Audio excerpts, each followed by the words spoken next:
Morning we have seen about the nodes. Now we'll see the other part of this. Nodes are the points which do not oscillate at all, which has a zero displacement. And other one is, second point is amplitude will be maximum if value of sine is plus minus 1, maximum value. Even if amplitude negative, that is, this is plus 1 and this is minus 1. In both case, amplitude is maximum and energy will be maximum in that case. Energy in the wave will be maximum. Oscillation will be maximum. There we counted. It is the maximum oscillation plus side. Maximum oscillation negative side. This is the zero oscillation. So here minus is also taken in the maximum value, but because it is the distance from mean position. So इसकी plus minus 1 के लिए maximum oscillation होगा. Amplitude will be, how much amplitude will be? Plus minus, how much will be amplitude? 2a. यहाँ पे देखो 2a है ना, तो ये 1 हो जाएगा plus minus 1, तो this plus minus 2a will be remaining. Whereas a is the amplitude of each wave, but यहाँ पर 2a आएगा stationary wave का amplitude. तो plus minus 1 लिया, plus minus 1 is possible for pi by 2, plus pi by 2 के plus 1 आएगा pi by 2 के लिए, and 3 pi by 2, that is 270 degree के लिए minus 1. Again 5 pi by 2 will be 90, equivalent to 90 only. Again plus, so ये plus, ये minus, plus like this, plus 1, minus 1, plus 1, minus 1, so on. K की value put कर दी हमने 2 pi by lambda. Pi will get cancelled in all the terms, and lambda by 2 will come this side. Already by 2 is already present, so it will become 4 in denominator. Denominator में 4 हो जाएगा, and here 1, 3, 5, 7 and so on. Odd numbers आएंगे 1, 3, 5, 7 and so on. All right. Integral multiple of 1 by odd numbers. Odd integral multiple of 1 by 4 or pi by 4.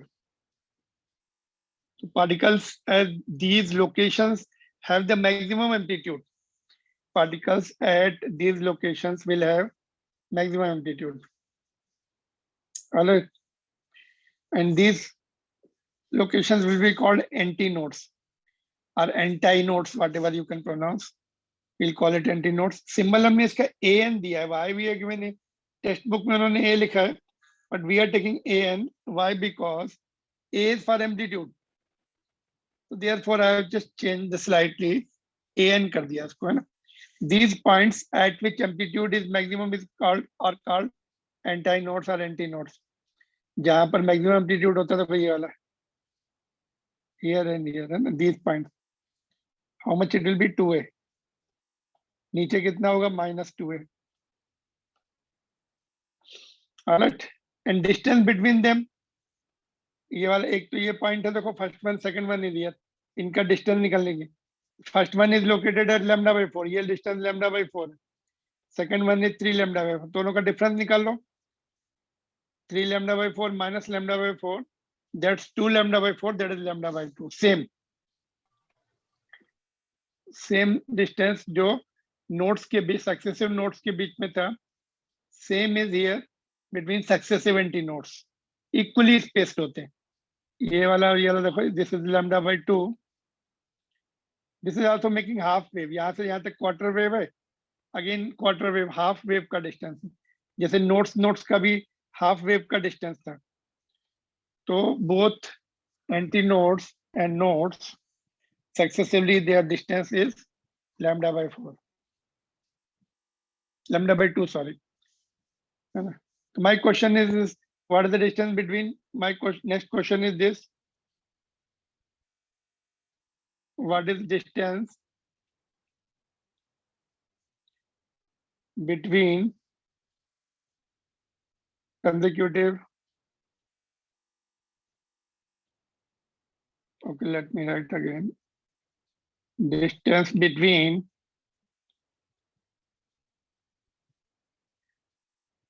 consecutive nodes and antinodes. Node and antinode. मतलब यहां से यहां तक, from year two year. तो ये पहला location λ/4 था, देखो यहां से यहां तक λ/4, λ/4 ही होगा, बिकॉज मिडवे नोड से नोड का डिस्टेंस λ/2 है, antinode is in between, तो λ/4 आएगा।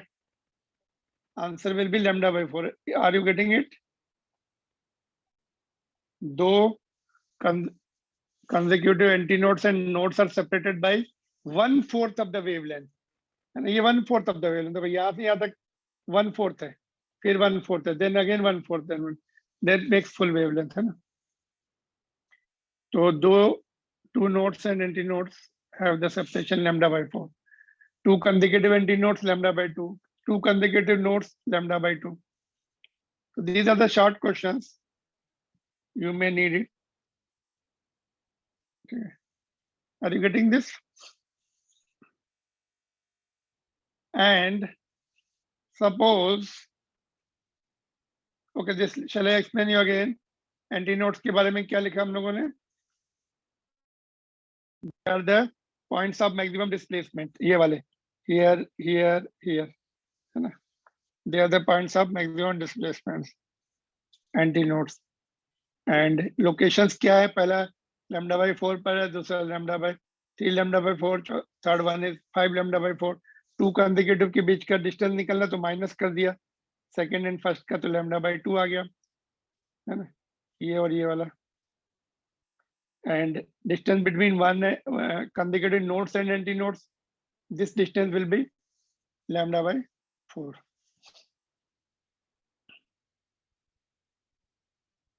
All right, now suppose equations are like this, omega t पहले है, ऊपर इक्वेशन में क्या था, kx minus omega t था। I told you we can take any of the equations. Let us take the other equation जिसमें omega T पहले है और kx बाद में है, एक में माइनस दूसरे में प्लस, है ना। तो इसमें वही साइन ए प्लस साइन बी के फार्मूले से to sign A plus b/2, तो ये कैंसिल हो जाएगा, साइन के टर्म में ओमेगा टी बचेगा और कॉस के टर्म में kx बचेगा। तो kx वाला टर्म आगे शिफ्ट कर दिया हम लोगों ने, ओमेगा टी वाला बाद में। तो now this will be the amplitude, now amplitude will be 2a cos kx। x अगर 0 पुट कर दिया तो cos की वैल्यू 1 हो जाएगी, मैक्सिमम होगा 0 पर। देखो यहाँ पे 0 पर एम्पलीट्यूड इज मैक्सिमम, तो ओरिजिन पर एंटी नोड्स बनना है, ओरिजिन पर एंटी नोड्स बनना है an, और उसके बाद नोड बनना है। First if you see this equation, okay let me make it some bigger one, can you see here? देखो दोनों में डिफरेंस क्या है, इक्वेशन का डिफरेंस हो गया, बट देयर इज इक्वेशंस क्या आई इसमें, ये आई कॉस के साथ kx वाला टर्म है, पहले वाले में साइन के साथ kx वाला टर्म था। Can you see here?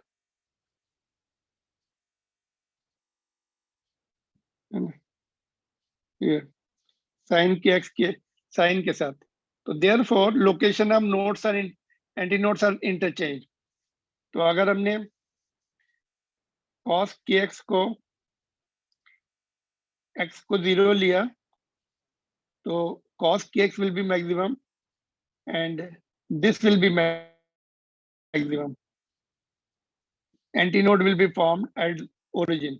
यहाँ पे क्या था, ओरिजिन पर नोड बनना था, otherwise nothing is changed, only locations of antinodes and nodes are interchanged when we interchange this omega t and kx को interchange कर दिया तो nodes and antinodes भी interchange हो गए। otherwise nothing is changed. So sometimes you find that equation में cos kx है, sometimes you find sin kx है. Doesn't make any difference. It remains the stationary wave, and only thing, reference point per, in one case it is a node, in other case it is antinode, that's all. So both the equations you will see in the questions. So this much we have covered now. ठीक है. So antinodes are the points of maximum amplitude, nodes are the points of minimum amplitude, zero amplitude, है ना. Nodes को ऐसा समझ लो किसी ने lock कर दिया यहाँ पर. प्रैक्टिकली लॉक नहीं है, but theoretically they are as if they are locked. You can also do the experiment. घर में ये एक्सपेरिमेंट कर सकते हैं. यहाँ पर रोप को यहाँ पे बांध दो और this end you keep it in your hand and start oscillating. तो इनिशियली पहले वन लूप बनता है, बाद में दो लूप बनते हैं. If you increase the frequency then 3 loops 4 loops. This can be formed at home or in lab. You can do the experiment.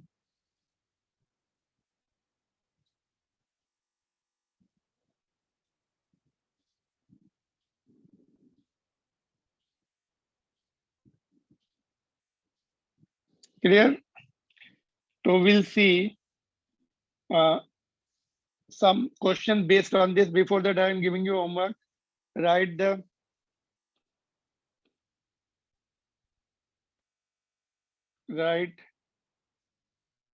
4 differences between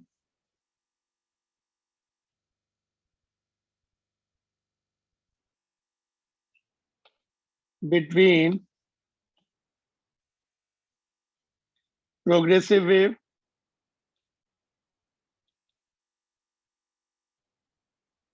and stationary wave.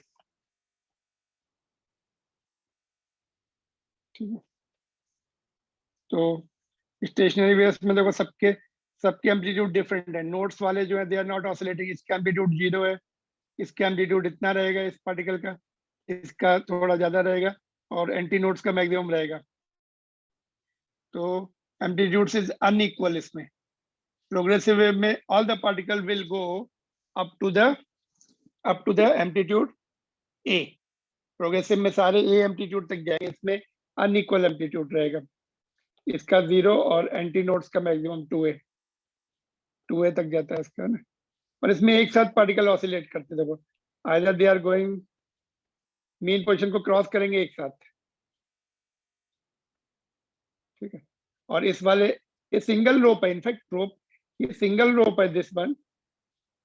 And अगर ये इधर ये वाला पॉइंट नीचे है, इधर दिस पार्ट कोई segment is down, ये अप होगा, ये नीचे होगा. It will be oscillating fast. We will feel that as if they are the loops. It is oscillating like this यहाँ पर. तो हमें उसका इमेजिनरी पोजीशन दिखती है.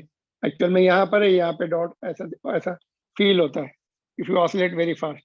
तो यहाँ से यहाँ तक ये particle between 2 nodes are in same phase. एक साथ मीन पोजीशन को क्रॉस करेंगे. एंड ये एडजेसेंट लूप में they will be out of phase by 180 degree. When these particles are going up, these particles are coming down. So nodes के either side जो particles होंगे they will be out of phase. If it is going up, it is going down. So like this you can write the points, different points. इसमें energy यहाँ पे energy is going neither left nor right because ये oscillate ही नहीं कर रहे. Energy transfer होगी नहीं. Progressive wave में ऑसिलेट करेंगे तो एनर्जी ट्रांसफर होती जाती है.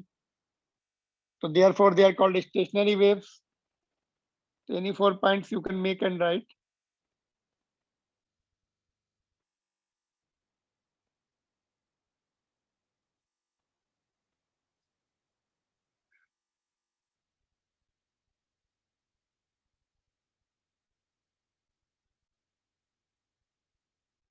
We'll solve the problem. Some problems we are going to solve it.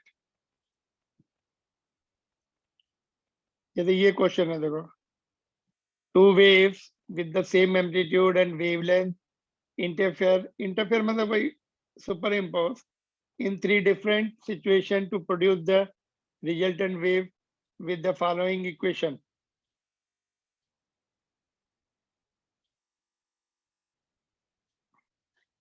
Two waves with the same amplitude and wavelength interfere in the three different situations to produce the resultant wave with the following equations. The resultant wave bani hai.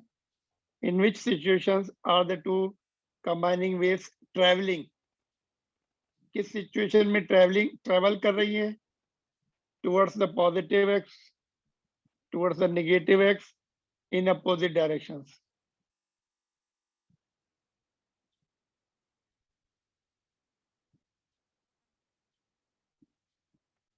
Resultant wave.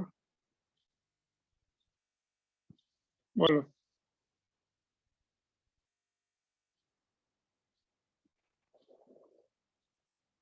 Sir third वाली positive और first वाली negative. This is going in. Third वाली किधर है? So positive x. A का 1. हाँ ठीक है. It is going toward positive x. It is going towards negative x.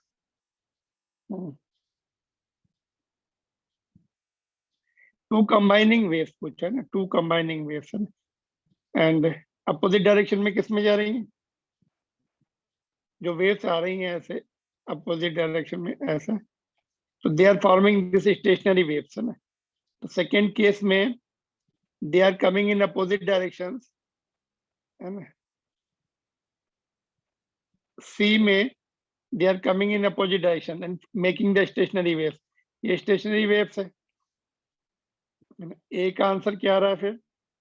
Towards positive x 1, B का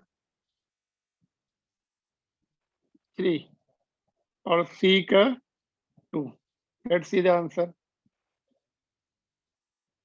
A का 1 है, B का 3 है, C का 2. मतलब ये जो वेव्स है, टू कंबाइनिंग वेव्स, ये resultant. In fact two waves with the same amplitude, ठीक है, and wavelength interfere in three different situations to produce the resultant wave with the following equations. ये एक्चुअली रिजल्टेंट वेव बन गई, but ये resultant wave ऐसी बनी है कि ये it is continuing to travel in the positive direction. और ये जो बनी है ऐसी, ये स्टेशनरी वेव बन गई है ना, which is formed by two waves. और ये जो बनी है resultant wave, it is going in the negative direction. ठीक है. Second one is the stationary waves. It will be formed due to the two combining waves moving in opposite direction.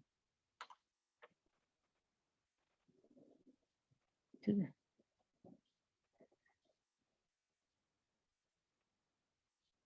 All right. This is NCERT book question. Let's do it.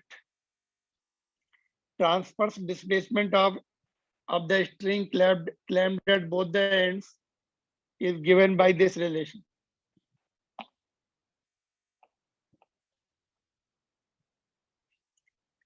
Ends पे clamp होती तो x is equal to 0 पर node बनता है. Do we get the node? Yes. x 0 put कर दो तो node बन जाएगा.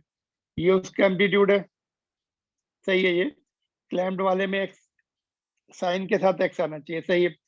तो now where x and y are in meter and time in seconds, the length of the string is 1.5 meter and its mass is 3 into 10 to the power minus 2 kg.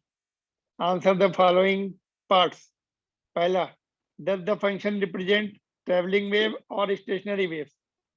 बोलो. A का answer क्या आ रहा है?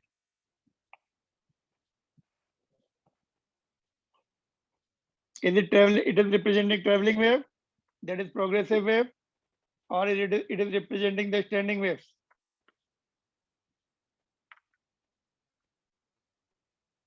Standing. It is a standing wave because both the terms are separated. One comes with sine, other comes with omega t comes with cos, and kx comes with the sine. है ना? Travelling wave में दोनों ऐसे होने चाहिए, kx plus minus omega t. Or omega t plus minus k x ऐसा होना चाहिए एक साथ, बट इट इज सेपरेटेड, तो it is the standing wave. B part, interpret the wave as a superposition of two waves traveling in opposite directions. What is the wavelength, frequency and speed of each wave? जो इसको बना रही हैं, जो standing wave बना रही हैं, उन वेव्स की constituent waves का wavelength and frequency and speed निकालना है, individual waves के निकालना है.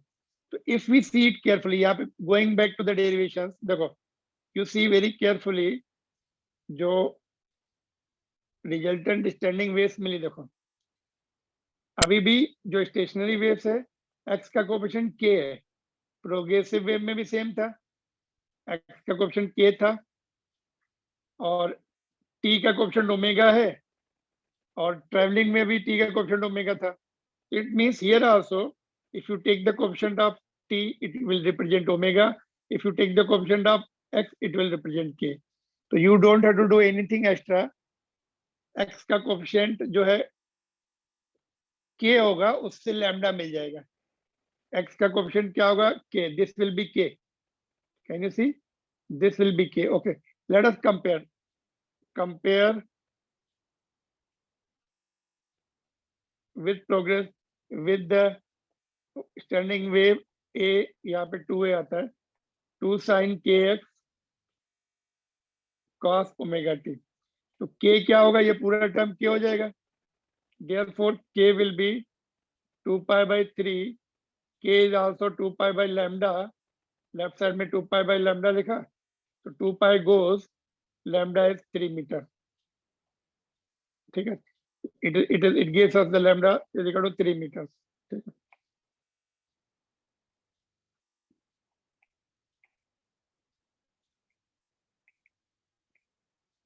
ऐसे ओमेगा निकाल लेना, और वैसे v निकाल लेंगे. v is equal to omega by k होता है ना. फाइंड आउट ओमेगा, नहीं फाइंड आउट ओमेगा, देन उससे फ्रीक्वेंसी मिल जाएगी, है ना. This you have to do complete. उससे फ्रीक्वेंसी मिल जाएगी, और v क्या होता है? Omega by k. स्पीड मिल जाएगी, एंड टेंशन निकालना है तो in fact this will be omega. Shall I help you out? This will be omega. Sorry, ये ओमेगा होगा और ये के है ना. तो के वाला हमने यूज कर लिया. ओमेगा का तुम ओमेगा से फ्रीक्वेंसी निकाल लो, और फ्रीक्वेंसी भी है और वेवलेंथ भी है, तो यू कैन डू इट. इससे भी v मिल जाएगा, और you can do v equal to f lambda. ठीक है, दोनों से जो भी इजी लगे उससे कर लो. What about part number 3 C? How to do the C part?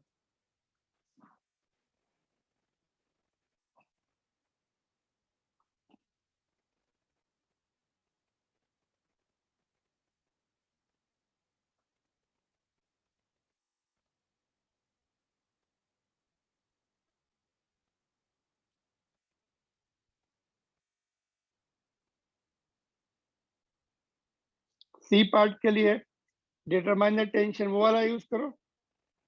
Wave in the string, यहाँ से v मिल जाएगा तुम्हें t बाई म्यू. तो टेंशन निकालना है, v पहले पार्ट में मिल चुका है, और mu is equal to m by l. m already, m is given, l is also given. कहाँ पे दिया है?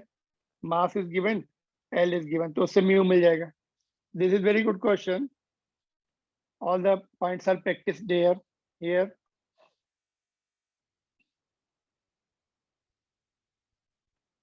All right.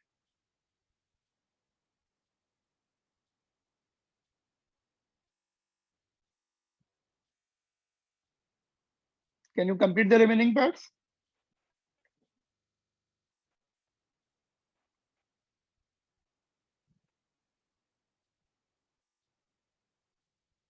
लैम्डा का आंसर 3 मीटर दिया है. हाँ, इट्स ओके. लैम्डा है 3 मीटर. फ्रीक्वेंसी का सिंबल इन्होंने n ले लिया. they are changing the symbol continuously. ये n है, n is nothing but a f. It should be new or f. Symbols should not be changed. ठीक है. Now stationery waves के हम लोग यूज देख रहे हैं. Continuing with the stationary waves, let us see. Next topic is normal modes of oscillation of the string fixed at both the ends. String fixed at both the ends है उसके normal modes. तो normal modes मैंने क्या बताया, कौन कौन सी frequency पे stationary waves बनती है. They are called normal modes. In all the frequency, stationary waves will not be formed. Depending upon tension, depending upon the length, depending upon linear mass density, and so on, there will be the standing waves formation of standing waves will be taking place. Not in all the cases. So oscillation of system by natural frequencies is called normal modes. उसके अंदर natural frequency कितनी होंगी? That's what we are going to calculate. Natural frequency जो होती है, sudden frequency पे वो oscillate कर सकता है ना, उसको नेचुरल फ्रीक्वेंसी बोलते हैं. That's what we are going to calculate now.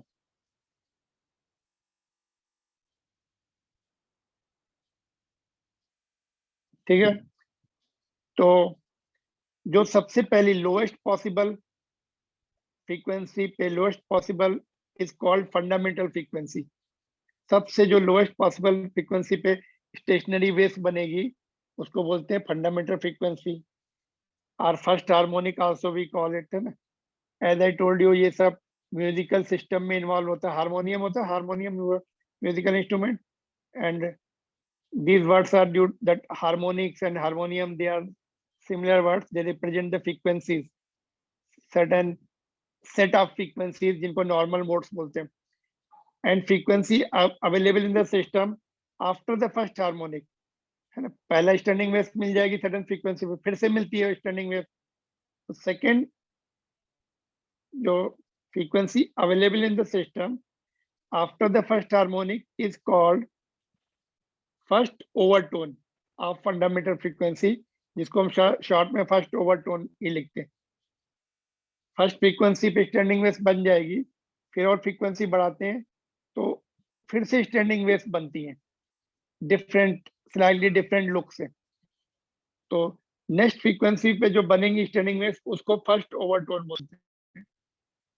Next available frequency after frequency available in the system after the first harmonic is called first overtone. इसको टोन बोल सकते हैं, but we don't call it tone. Next frequency को overtone बोला जाता है, first overtone. उससे अगली फ्रीक्वेंसी को second overtone, and so on. So there will be two names, harmonics and overtones. So we'll write one by one and let us see first mode क्या है. Consider certain length of the string fixed at both the ends. यहाँ पे fix कर दो, या फिर एक fix कर दो, दूसरा अपने यहाँ पे ऑसिलेटर लगा दो. Just connect the oscillator here and oscillate. Frequency धीरे धीरे बढ़ाओ, increase the frequency here. You find first loop. ऐसा बनता है शेप. ठीक है. You can see it in the Raman science centre जो है अपना, वहां पर अवेलेबल था. अभी I don't know it is working और नॉट. ऐसे ऐसे रहेंगे. देखो इस तरफ ऑसिलेटर लगा हुआ है, यहाँ पर ये ऑसिलेट करता है. You find first loop, then again frequency is increase, तो same loop is converted into two loops. ऐसा दो लूप में convert, same length is converted into two loops. Again further increase कर दो तो थ्री लूप्स बन जाते हैं. These are called normal modes. And कौन कौन सी फ्रीक्वेंसी पे मिलेंगे, विल सी हियर. लेट्स सी.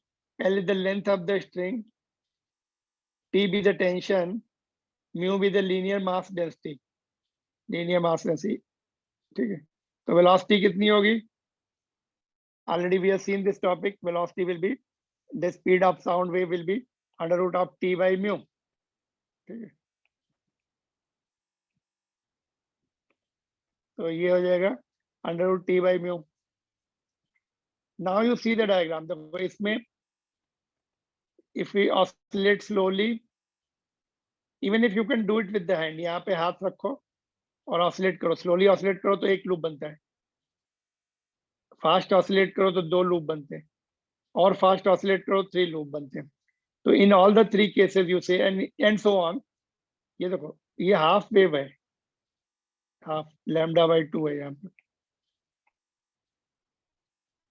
और ये 2 हाफ्स है, तो ये 2 λ/2 है, और ये 3 बन रहे हैं, इसमें 3 हाफ लूप्स बन रहे हैं, नहीं मतलब आई मीन हाफ वेवलेंथ है, लूप तो पूरा बन रहा है, सिंगल लूप में λ/2, because it is representing half of the wave, ऐसे आएगा, one wave is be full like this, ऐसा, ठीक है।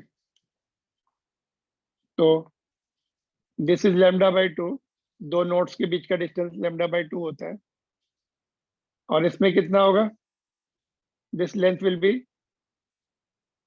2 λ/2, इसमें 3 लूप बनने हैं, एक लूप λ/2 का है, 3 λ/2, क्लियर। तो लेंथ इज इक्वल टू λ/2 का इंटीजर, आइदर 1 λ/2 है इसमें, और इसमें 2 λ/2 है, इसमें 3 λ, because 1 loop is equivalent to λ/2। तो तीनों डायग्राम में, और even more diagrams will be there, all are integral multiple of n, λ/2 is integral multiple of n, where n will be 1, 2, 3 and so on. Are you convinced? ये point से convince हो गए कि नहीं? Or you can do 1 by 1. इसमें λ/2 रहेगा, इसमें node से नोड की डिस्टेंस λ/2 होती है, इसमें λ/2 प्लस λ/2, तो 2 λ/2 हो जाएगी सेकंड में, इसमें 3 थर्ड वाले में 3 λ/2 हो जाएगा, ठीक है। तो all are integral multiple of λ/2।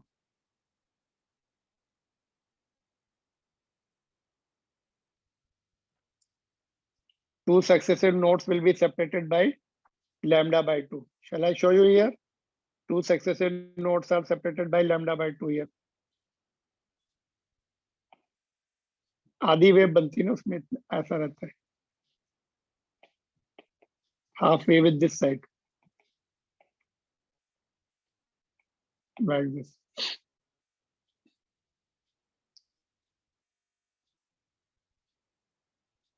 All right.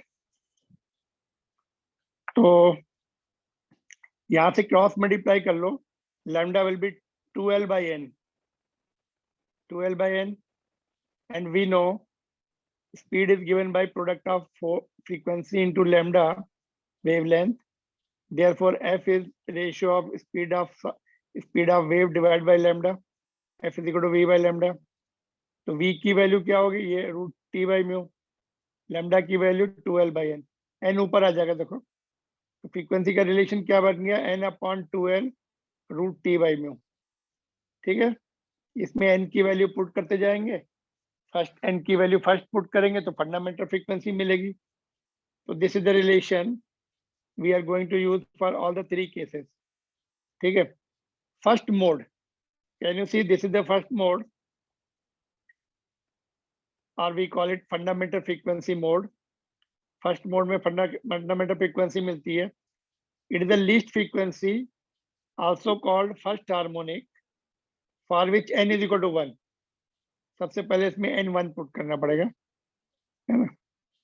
तो यहाँ पे n1 पुट कर दो, तो f1 is, this is the first frequency,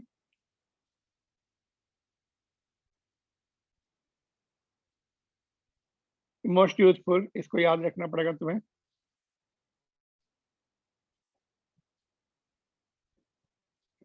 f1 is equal to, okay, f inversely proportional to l है, और डायरेक्टली प्रोपोर्शनल टू √t है, और इनवर्सली प्रोपोर्शनल टू √μ है, 1/√2।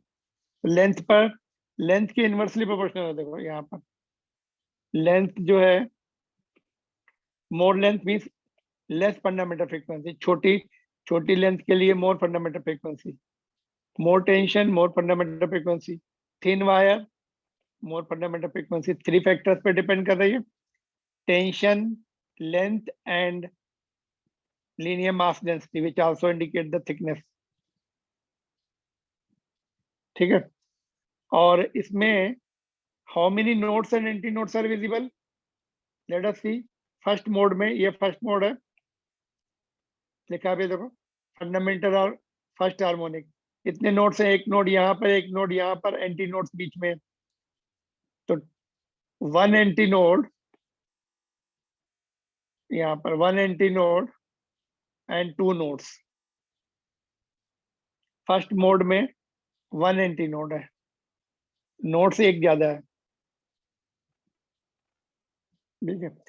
Now if we increase the frequency, I told you, यहाँ से oscillator लगा दो और फ्रीक्वेंसी बढ़ाओ इसकी, but without changing the position.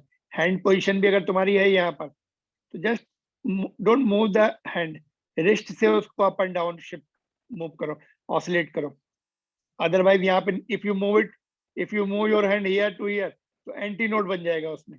You don't have to move your hand, just you have to move it with the wrist only. Wrist से थोड़ा थोड़ा ऐसे oscillate करो and increase the frequency. जब हम frequency बढ़ाएंगे तो ये रोप ऐसा बन जाएगा, इसमें छोटे से लूप ऐसा, this loop will disappear. But you keep on increasing the frequency, you will find after some time two loops are appearing. This is called second harmonic, or sometimes we call it second resonance also we call it. इसको resonance भी बोलते हैं, second resonance, because louder sound comes, amplitude बढ़ जाते हैं ना. इसमें भी amplitude 2A है, यहाँ भी amplitude 2A हो जाएगा. More amplitude, more oscillation of air particles, more louder sound comes, we call it resonance. So this second mode, first mode or first resonance also we can call it, or first resonance. ठीक है, इसमें second resonance, because louder sound also starts coming. Guitar में, सितार में, guitar में ये सभी तो होता है, depends upon where you place it, that particular mode is activated, that normal mode is activated, and frequency change. Frequency, different frequencies. Those who know playing sitar and all, they can understand how the frequency changes. Tension भी change करते तो string को tight करते हैं, string को tight करते हैं तो tension बढ़ता है और frequency change होती है, तो quality of sound changes. All right. तो second mode में you have to move it faster, and certain higher frequency पे two loops बन जाते हैं. At certain higher frequency, we get the two loops. At certain higher frequency, we get the two loops.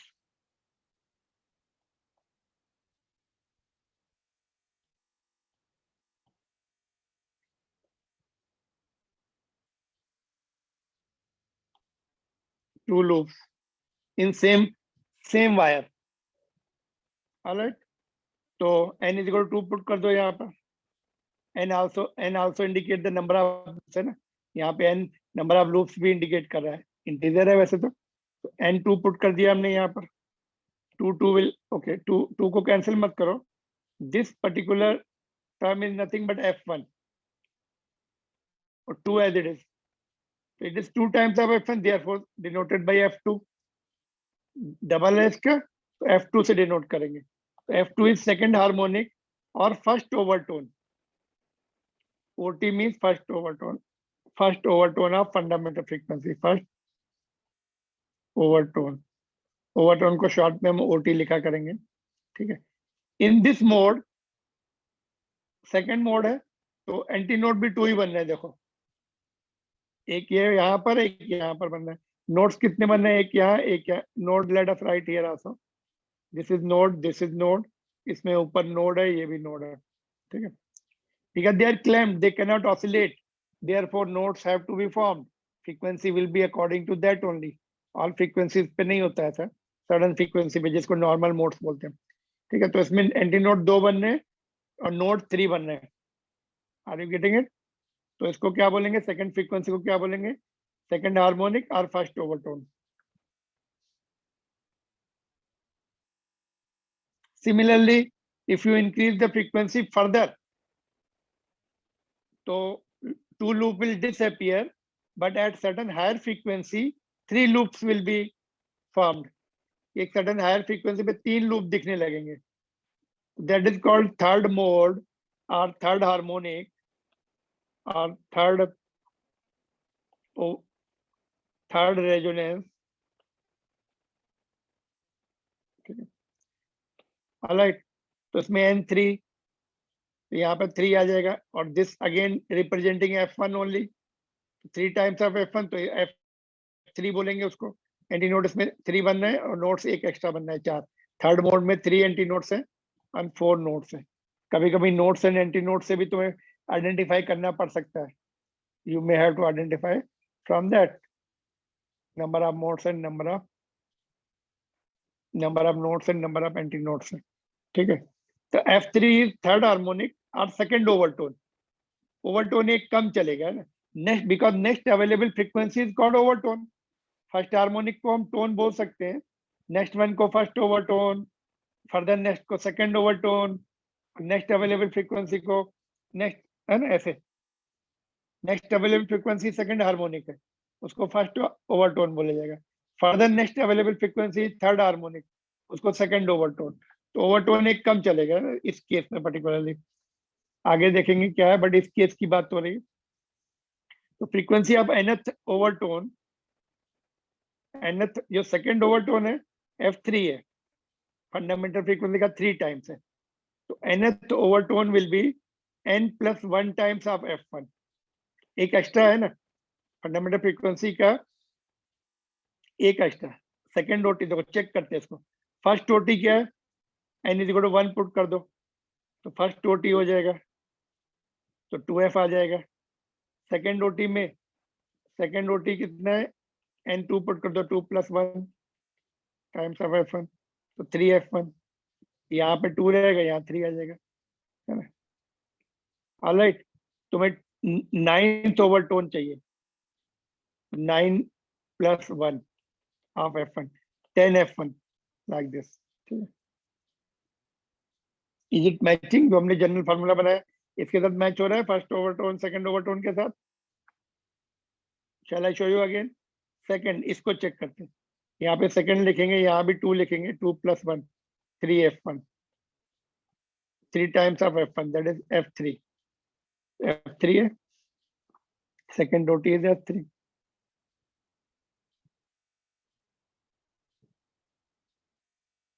तो एक इसका question करके देखते हैं, then you will feel. Question तुम्हारे सामने ही है, देखो सबसे नीचे. Just I am showing you full view of this. Full view is not possible. Okay ठीक है, देखो बहुत छोटा हो गया ना.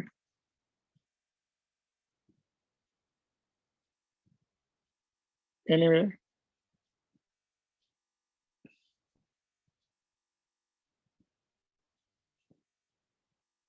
okay, this is the first mode.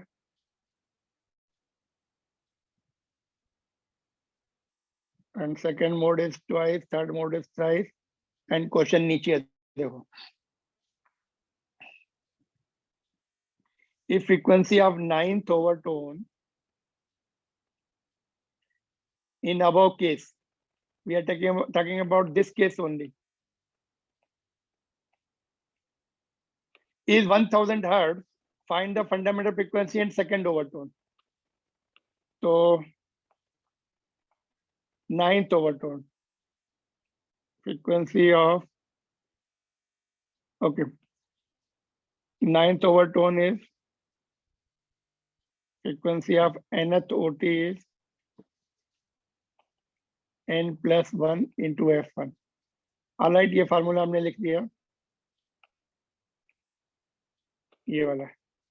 तो फ्रीक्वेंसी ऑफ 9th ओवरटोन कितनी दी है, 9th ओवरटोन है 1000. यहाँ पे n=9 है, तो 1000 पुट कर दिया, that is equal to 9 + 1 times of f1, तो ये कितना हो जाएगा 1000 = 10 f1, तो यहाँ से f1 विल बी 100 हर्ट्ज। ठीक है,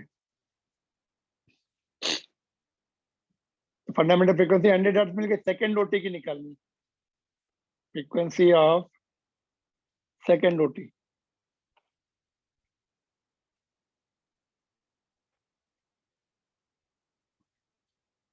two plus 1 times of f1, 3 × 100, 300 hertz. ठीक है, तो लाइक दिस, सेकंड ओटी की 300 आएगी, है ना। सेकंड ओवरटोन इज 3f1 को बोलते हैं ना, 2 + 1 3f1। Third overtone means 3 + 1 4f1। ठीक है,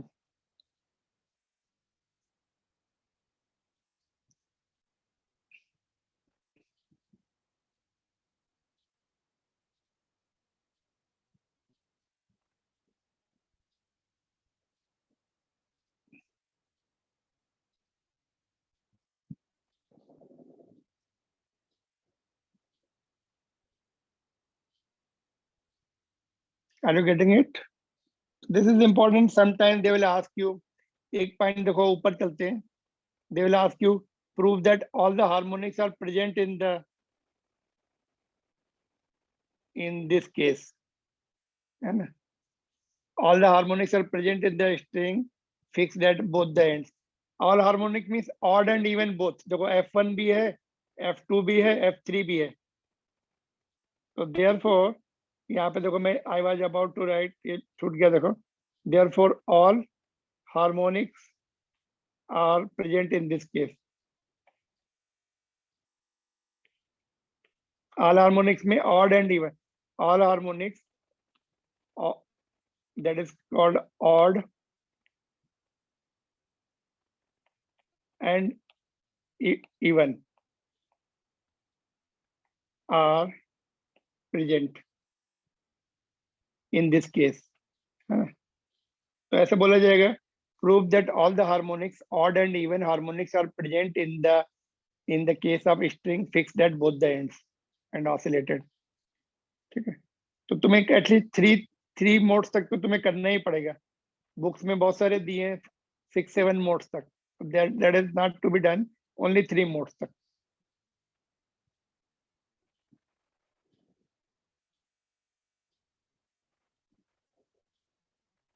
ठीक है, उसका न्यूमेरिकल भी कर लिया हम लोगों ने, और भी कुछ टेक्स्ट बुक में न्यूमेरिकल होंगे तो will do it.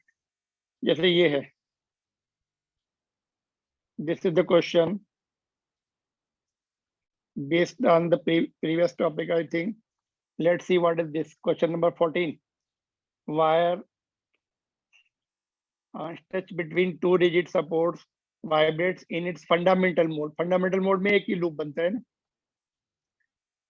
with the frequency 45 hertz। f1 is 45 given, mass is given, and linear mass density is also given, mu। what is the speed of transverse wave in the string? तो speed of transverse wave का formula क्या है? Okay, v is equal to, दो फार्मूले हैं, एक तो v is equal to, बताओ कौन कौन से फार्मूले, can you try this before I explain you, think about this question, then I will explain you। this is good question।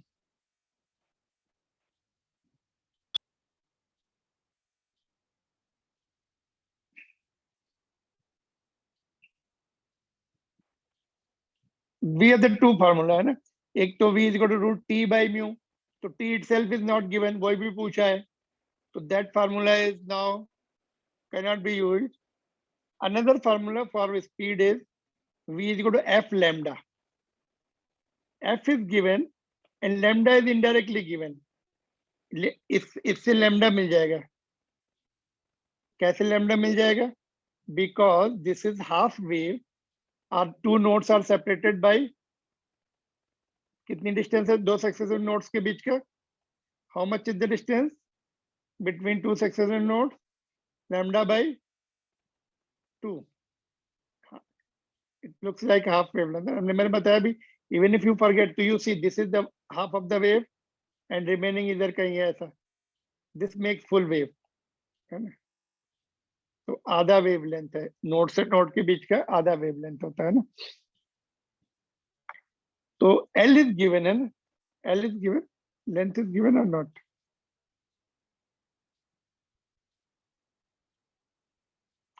Length भी नहीं दी हुई है. How to get the length now बोलो. Things are not that easy. Length यहाँ से मिल जाएगी, देखो m and mu is given है ना, यहाँ से लेंथ मिल जाएगी. ओके, यहाँ से क्या मिला हमें डायग्राम से पहले? Therefore lambda by 2 is equal to L, lambda is equal to 2L. So lambda 2L मिल गया, but L is also not given, indirectly given. Since mu is equal to m by L, तो mu कितना है? यहाँ से L मिल जाएगा, देखो L is equal to m by mu. वो interchange कर लिया, L को इधर ले आया, mu को नीचे ले गया. So now here you are going to get the length of the string है ना. मास कितना दिया है? 3.5 into 10 to the power minus 2, and mu is also given 4 into 10 to the power minus 2. So that is getting cancelled है ना. तो ये L is equal to 3.5 by 4 metre. ठीक है, तो लेंथ मिल गई, लेंथ मिल गई तो लैम्डा मिल गया है ना. Therefore लैम्डा कितना होगा? 2L, यहाँ से ये वैल्यू इधर, तो 2 into 3.5 by 4, that is 2, 3.5, 1.75 metre आ गया लैम्डा, है ना. बस V is equal to F lambda. F is 45 into 1.75,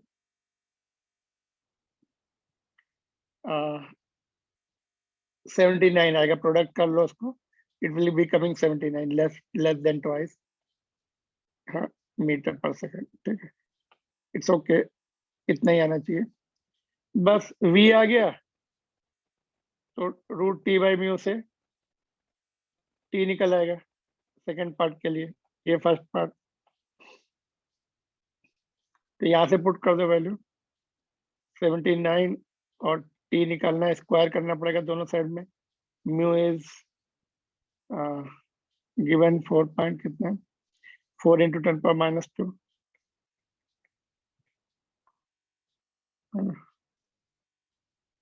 तो 79 और यहाँ पर रूट T, ये कितना हो जाएगा? 2 into 10 power minus 1 है ना.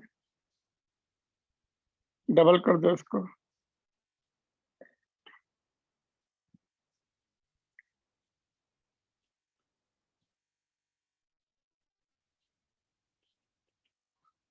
टू 250 के आसपास आ रहा है. कितना आंसर आ रहा है? 248. करेक्ट. यहाँ से सॉल्व करेंगे, T is equal to root square हो जाएगा दोनों, 248 न्यूटन. ठीक है, this was question was not direct, this is good question है ना. Things are indirectly given, so you have to remember all the formulas and solve it. तो उसको बिना देख के सॉल्व करना है अभी. Don't just copy it, just without seeing my solution you solve it yourself.